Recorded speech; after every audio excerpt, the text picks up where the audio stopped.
শুরু হয়েছে মুসলিমদের পবিত্র মাহে রমজান। অর্থনৈতিক সংকটের এই সময়ে সিয়াম সাধনার এই মাস কিভাবে কাটবে তা নিয়ে শঙ্কায় লেবানন প্রবাসী বাংলাদেশিরা। প্রতিদিনই আরও শোচনীয় হচ্ছে দেশটির অর্থনীতি। সময়ের সাথে পাল্লা দিয়ে কমছে প্রবাসীদের আয়। চরম মুদ্রাস্ফীতির কারণে লাগামহীন নিত্যপণ্যের দাম, বেচা বিক্রি কমে যাওয়ায় চরম বিপাকে বাংলাদেশি ব্যবসায়ীরা।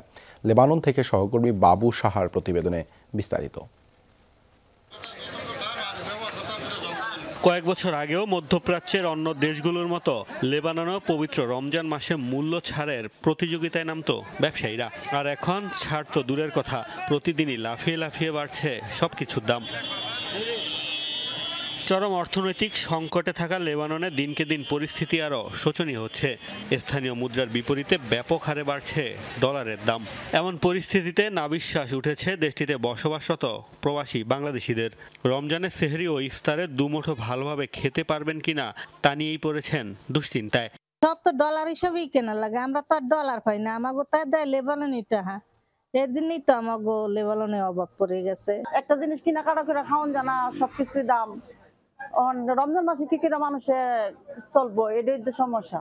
অর্থনৈতিক মন্দায় ক্রয় ক্ষমতা কমেছে দেশটির বাসিন্দাদের। ফলে রমজানে আগের তুলনায় বেচা বিক্রি কমেছে কয়েক গুণ, যার প্রভাব পড়েছে প্রবাসী বাংলাদেশি ব্যবসায়ীদের উপর।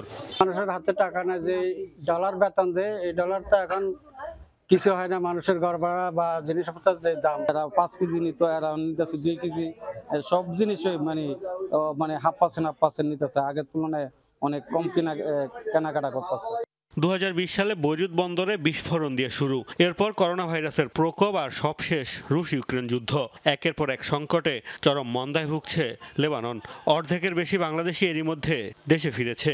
এখনও সংকটের সাথে লড়াই করে দেশটিতে টিকে আছে প্রায় 70,000 বাংলাদেশি। মোস্তফা মাহমুদ, যমুনা নিউজ।